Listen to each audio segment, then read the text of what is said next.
Olá, bem-vindos à Escola Extrajude. Atuamos qualificando pessoas para atuarem no amplo universo dos registros públicos. Preparamos conteúdo técnico específico para o seu crescimento. Hoje, mais uma vez aqui ao meu lado, Dr. Tiago Machado Burtê, que vai trazer mais informações a respeito de assuntos muito interessantes. Hoje o tema são as questões patrimoniais decorrentes do direito internacional privado e todos os reflexos dentro do âmbito registral e notarial. Professor, poderia dar mais detalhes a respeito desse tema tão diferente? Vamos tentar, meu amigo Rubens, vamos tentar. Pois bem, hoje essa dinâmica da vida das pessoas, né, que tem gerado uma mobilidade, uma facilidade para as pessoas irem e virem, né, a gente tem observado uma transformação no direito notarial e registral, reflexo no direito notarial e registral, né, pessoas que vão morar no exterior ou estrangeiros que vêm morar aqui no país, né, e aí o relacionamento dessas pessoas com seus bens, com os bens imóveis que nos interessam aqui. E daí o tabelião tem que estar preparado e o registrador de imóveis também tem que estar preparado para enfrentar essas questões de direito internacional, né? De direito internacional privado e, de certo modo, até um pouco de direito internacional público. Pode ter uma contratação envolvendo um organismo internacional, um outro estado aqui dentro do nosso território, né? E a gente tem que conhecer. E a base da legislação está na Lei de Introdução às Normas do Direito Brasileiro, que é o Decreto-Lei número 4.657 de 1942. Alguns dispositivos específicos, o operador do direito que trabalha dentro do Serviço Notarial e Registral precisa dominar. E para isso a gente vai tentar trazer algum suporte para vocês, tá bom? Muito bem.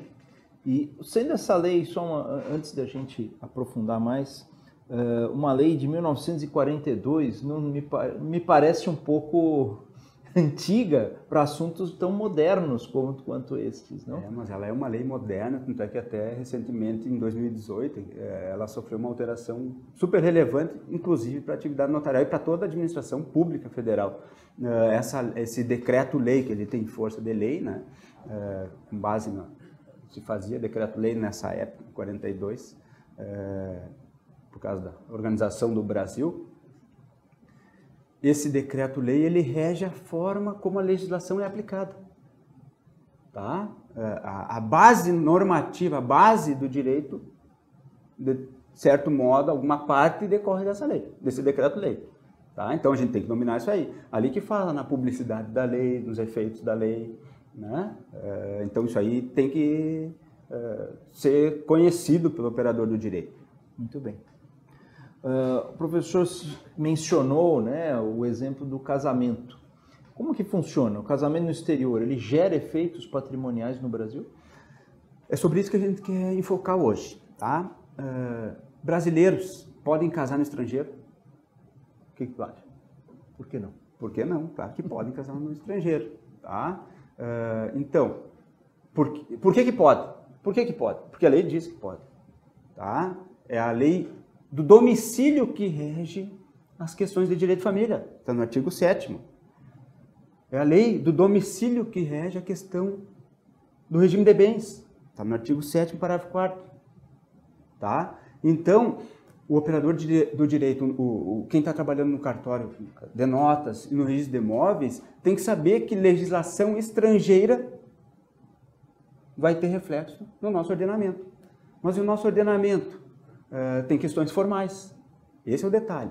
Nosso ordenamento tem questões formais, que em outros países pode não ter. E daí, como é que fica essa questão? A gente vai fazer um exame, uma qualificação para determinado caso, do modo diferenciado, sem dúvida. Por quê? Porque essa formalidade que a gente está acostumado a aplicar para situações estabelecidas aqui no Brasil, lá não existem. Eu não tenho como impor uma formalidade da lei brasileira, determinados casos, né? para um casamento, por exemplo, que foi constituído no estrangeiro, que lá essa formalidade não existe. Por exemplo, vamos trazer o pacto antenupcial. Tem países que não precisa fazer o pacto antenupcial para escolher o regime de bens. E esse casamento vai ser incorporado aqui no nosso ordenamento. Por quê? Porque é a lei do domicílio que rege o casamento. Tá? E a questão de regime de bens que importa em comunicabilidade ou não de patrimônio. Daí, de novo, voltamos a ressaltar, conforme outras apresentações, interessa na seara notarial e registral ou a outorga ou o comparecimento da pessoa no ato ou o regime de bens, que vai determinar a comunicabilidade ou não. Né? Então, são casados pelo regime da separação de bens. Se os dois comparecem juntos, pronto, tem um condomínio. Mais de um adquirente no imóvel. Tá? Agora, regime da separação de bens. Só um deles comparece. Não comunica. Não comunica o patrimônio. Mas para validar esse regime de bens, segundo o casamento no Brasil, precisa do pacto. Precisa do pacto e do registro do pacto. No registro de imóveis. Casamento celebrado no estrangeiro não tem esse pacto. Não tem essa questão. Como sair dessa sinuca? Como sair dessa sinuca. Ou seja, a gente tem que estar preparado para isso. Tá? Então vamos lá. Vamos abordar uma questão anterior aqui para vocês. Vou passar a leitura do artigo 7º do Decreto-Lei 4657. A lei do país em que domiciliada a pessoa determina as regras sobre o começo e o fim da personalidade, o nome, a capacidade e os direitos de família. Tá? Então a gente está tratando de casamento, direito de família, lei do domicílio. Casou no estrangeiro, tá certo? Eu vou observar aquela legislação lá. Por exemplo, para incorporar esse casamento no Brasil, eu tenho que observar as causas suspensivas, né? As causas de nulidade de um casamento? Não. Claro que não, porque o casamento foi feito lá naquela legislação. Então eu só trago aquele casamento para o Brasil. Se foi feito no cartório lá no estrangeiro, eu vou ter uma formalidade. Se foi feito no consulado, tem outra formalidade. Se feito no cartório estrangeiro esse casamento, o que precisa? Eu preciso do documento original, apostilado, né? Se o país for signatário da Convenção de Haia, lá, onde trata dessa questão do apostilamento. Se não for, tem que passar pelo consulado para ocorrer a legalização da assinatura. O que é isso, a legalização? Né? É a confirmação do agente lá do local, o cônsul do local, acerca do reconhecimento de firma da autenticidade daquele documento público. Ele vai dizer que aquele registrador daquele cartório lá que assinou aquele documento, para dar uma segurança, né, com relação à autenticidade do documento. Hoje, a maioria dos países estão dando apostilamento, usando o apostilamento, e isso se supera, evita essa formalidade. Para isso que foi criado o apostilamento, trazendo já esse detalhe, tá? Para evitar formalidades, para desburocratizar. Então, pegou a certidão original, ou apostilou, ou fez a legalização, que consiste nisso, nesse reconhecimento de firma do responsável lá pelo cartório, né? Vai traduzir e vai registrar, vai trazer para o sistema brasileiro, para o ordenamento jurídico brasileiro, vai nacionalizar esses efeitos desse documento. Tá? Então, traduziu e levou para o registro de títulos dos documentos. Então, a outra questão. 2 dispositivos lá na Lei 6.015. Um trata sobre o registro do original e outro da tradução. Tá? Então, observem o regramento local, o código de normas com relação a essa questão. Se precisa registrar os dois, original e tradução, ou só um, tá? Ou só o outro. Na dúvida, que peque pelo excesso, que se registre original e tradução para alcançar os efeitos plenos. Tá? Pois bem, cumpriu esse caminho, essa formalidade, isso vai para o registro civil, envolvendo algum brasileiro casado no estrangeiro, tem que trazer esse casamento para o livro brasileiro, que se chama trasladação. Tem uma resolução específica do CNJ, está na 6.015. Tá? A Lei 6.015 trata disso no artigo 32, lá, dei uma olhada no artigo 33 também. E a resolução 155 do CNJ, que trata da trasladação, que é trazer para o livro brasileiro o assento feito no estrangeiro. Pois bem, trouxe para o Brasil, a pessoa tem imóveis, tem patrimônio. É relevante o casamento? O casamento, às vezes, não é a forma de aquisição de patrimônio? Claro, sem dúvida. Regime da comunhão universal. Tá? Então, não está explícito lá no Código Civil, adquire-se a propriedade pelos direitos reais, né? Ou pela outorga, está comparecendo no ato. Não está escrito lá o casamento, mas é uma forma de aquisição da propriedade.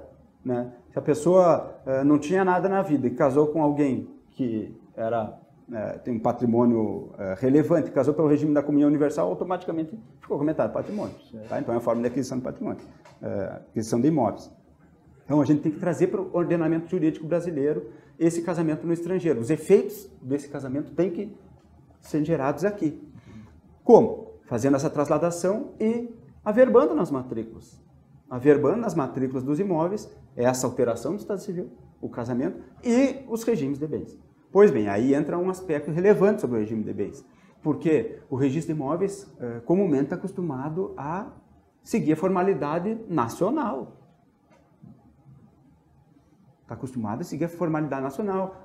O regime da comunhão universal, eu vou exigir o pacto nupcial. Mas naquele país pode não existir a obrigatoriedade do pacto. Como é que vai ser? Vai obrigar as pessoas a formalizarem um pacto agora? Não existe isso. Não faz sentido. Não faz sentido. Tá? Então a gente tem que estar preparado para trabalhar com esse direito internacional também. Tá? O que rege, então, essas relações, direito de família e regime de bens, lei do domicílio. O que pode acontecer é serviço de notas e registro de imóveis buscarem informações junto aos consulados de cada país, né, acerca da exigência ou não de uma formalidade. Isso pode acontecer. Ou até fazer consulta na internet, que às vezes se encontra alguma coisa. Né? Na internet alguma explicação acerca de como se operam os regimes de bens em determinado país. Não todos. Tá? Então, essa consulta pode ser feita. Mas o ideal é que se busque uma informação oficial do consulado. Sempre via consulado. Sempre via consulado, acerca de como funciona a formalidade num determinado país. Ou seja, se existe pacto nupcial ou não. Um exemplo, tá? Um exemplo é esse. Lembrando que essa questão do pacto, ela é relevante quando? Quando não há outorga. A questão do regime de bens é relevante para determinar a comunicabilidade de patrimônio. O efeito da aquisição, né, quando a pessoa não comparece ao ato, se dá em face do regime de bens. Então, muitas questões podem ser resolvidas chamando a parte a comparecer no ato, tá? Tanto numa aquisição quanto numa disposição. Isso resolve uma série de problemas de impugnações nos serviços de registro de imóveis. Por quê? Porque o registro de imóveis tem que controlar os princípios da disponibilidade e da continuidade. Ninguém pode dispor de bem que não tem. Tá? E aí entra esse controle. Às vezes é determinante o pacto, por exemplo, no Brasil, numa aquisição, quando a pessoa não comparece num contrato. E o mesmo vale para o estrangeiro. Então a gente tem que estar preparado para atuar nesse sentido. Tá? Então caberia o registrador efetivamente impugnar um documento que chegue com apenas um dos cônjuges assinando. Quando não tiver segurança com relação ao controle da disponibilidade e da continuidade, sim. É essa a razão da impugnação. O registrador não quer impugnar, o registrador vive de registro, ele quer registrar. Mas ele tem que fazer o controle, ver se alguém não está dispondo de patrimônio do outro. E isso se dá como? Via de regra, o cumprimento das formalidades. Né? E essas formalidades serão necessárias quando não houver o comparecimento no ato. Se a pessoa compareceu no ato, bom, não tem o que discutir. Ela não vai poder dizer que ela foi prejudicada, que alguém vendeu um patrimônio sem ela conhecer. Tá? Então, essa questão das formalidades relativas ao casamento, pacto antenupcial, regime de bens, tudo isso é relevante no nosso ordenamento. E envolvendo registros de casamento feito no estrangeiro, também são relevantes. Só algumas formalidades podem ser dispensadas dependendo da legislação externa, que é esse o X da questão nessa apresentação. Saber que tem regras de outros países incidindo em contratações imobiliárias no Brasil. Tá bem? E nós falamos aqui de registrador, mas é evidente que isso se estende ao tabelião até claro, mais, né? Sem Porque dúvida, ele vem sem dúvida. num momento anterior a sem isso. Dúvida, sem dúvida. E outra pergunta, evidente, falamos aqui do regime, mas me parece que essa lógica vai valer também para a sucessão, não é verdade? Isso, sem dúvida. Antes de chegar na sucessão, tem um outro ponto que eu gostaria de trazer para vocês. Artigo 8º e artigo 9º da lei de introdução. O que diz ali? Que as obrigações também se regem pelo domicílio. Ou seja, posso contratar a compra e venda de um bem imóvel no outro país, um bem imóvel situado no Brasil. O que tu acha, amigo Rubens? Eu vou comprar um imóvel no Brasil, vou fazer uma escritura na Argentina. Pode? As partes estão lá, né? Elas residem lá. 2 argentinos, por exemplo, né, negociando sobre um imóvel brasileiro. Eles moram na Argentina, eles podem fazer escritura lá e registrar aqui? Não pode? Não pode. Não pode. Pelo artigo 9º, quando está tratando da questão de direito obrigacional, que fala a competência determinada pelo domicílio. Porém, temos o artigo 8º, que ele fala, vou ler para vocês, acho que fica melhor, para qualificar os bens e regular as relações a eles concernentes, aplicar-se-á a lei do país em que estiverem situados.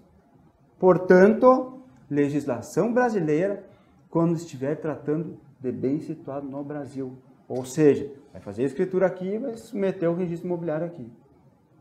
Tá? Então, o estrangeiro vem ou passa a procuração para fazer a escritura pública envolvendo onde está situado o bem. Onde está situado o bem. Segue a legislação da situação da coisa.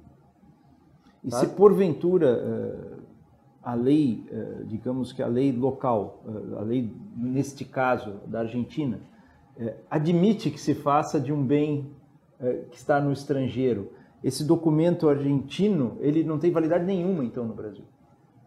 Ele vem com perguntas difíceis, né, amigo Rubens? Mas a gente tem que saber enfrentar. A lei, o artigo 8º da lei da introdução é bem claro. Que não pode legislação exterior prevalecer sobre a nossa, onde está situado bem. Ou seja, nós vamos aplicar a lei brasileira. Bem situado no Brasil, segue as formalidades brasileiras, da legislação brasileira. Tá? Independentemente da nacionalidade de quem está adquirindo. Tá? E pode acontecer um estrangeiro Acontece muito. Né? Litoral, por exemplo, tem muito estrangeiro que vem comprar imóvel no Brasil. Tá? Então, nesse ponto, sempre tem que estar atento a essa questão da situação da coisa, tá bem? Muito bem. E voltando para a questão da sucessão exatamente. Agora. Vamos lá para o artigo 10.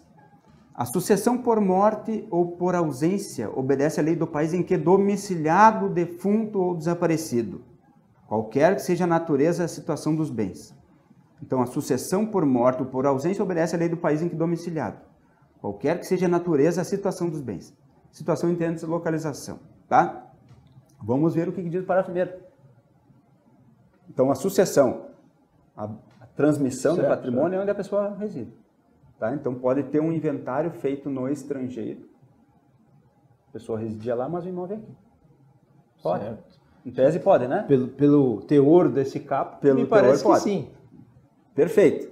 A gente vai ver depois isso é o que está no decreto-lei, tá?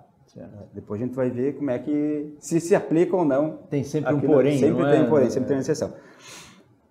O que a resolução 35 do CNJ nos informa no artigo 29? Vou pedir vênia para ler para os amigos. É vedada a lavratura de escritura pública de inventário e partilha referente a bens localizados no exterior. Tá?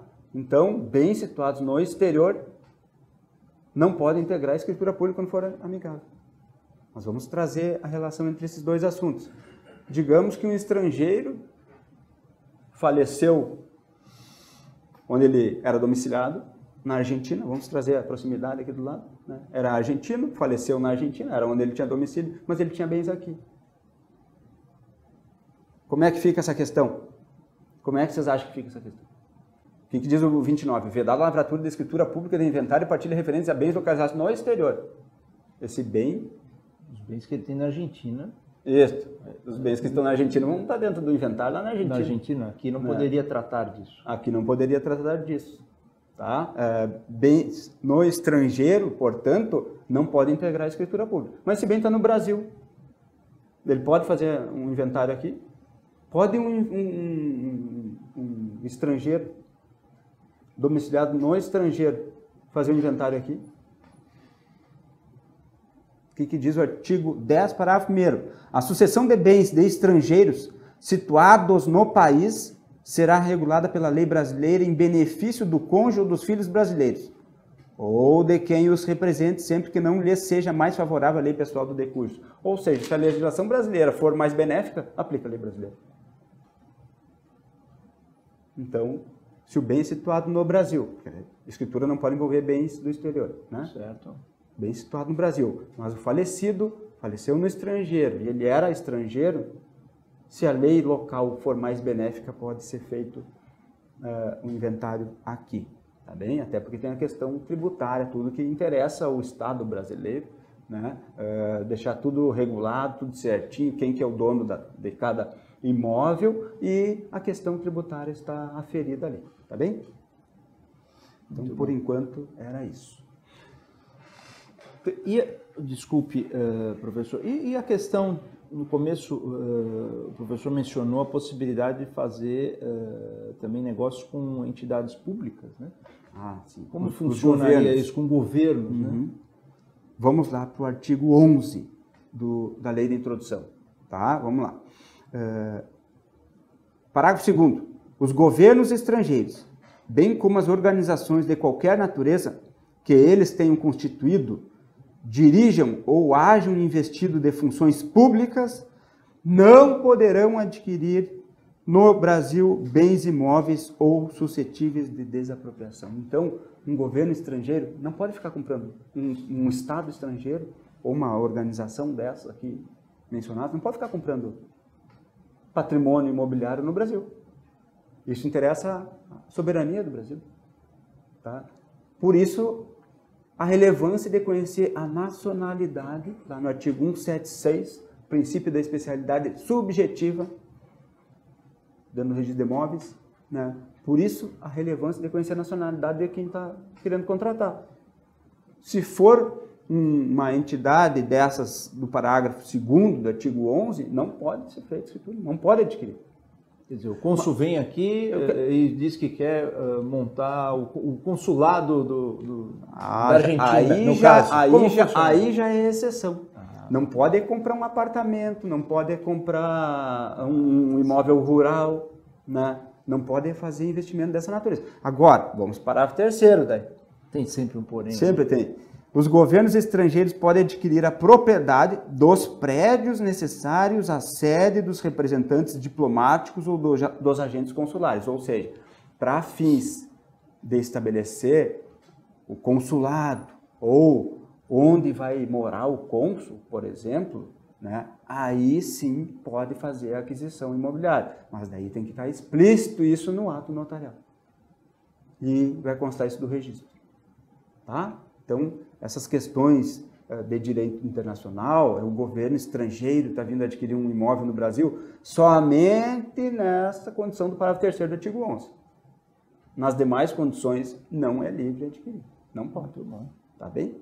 Então, conseguimos ver reflexos aqui do direito internacional privado, principalmente nessas relações de direito de família, né, em que o regime de bens é relevante para determinar uma comunicação ou não de um patrimônio, né? São legislações estrangeiras incidindo em imóveis aqui no Brasil, tá? E para isso os cartórios têm que estar preparados. E também tem esse detalhe aqui dos governos estrangeiros e as repartições que podem ser conceituadas dentro do parágrafo 2º. Tem restrições, lembrando a possibilidade apenas para aqueles bens que eles vão estabelecer a sua sede ou onde vai residir ali o cônsul. Bem, lembrando, para finalizar, que esse assunto se torna muito relevante de estudar atualmente, que é um dos momentos da história humana, segundo a ONU, né, que está ocorrendo o maior êxodo da história. Tá? Então, essa movimentação de pessoas de um país para o outro importa em trazer direitos juntos, né, e formalidades juntos. Isso tem repercussão direta dentro da atividade notarial registral. A gente tem que estar preparado para isso. Ou seja, atividade notarial e registral sentindo os efeitos da transformação que o mundo está passando atualmente.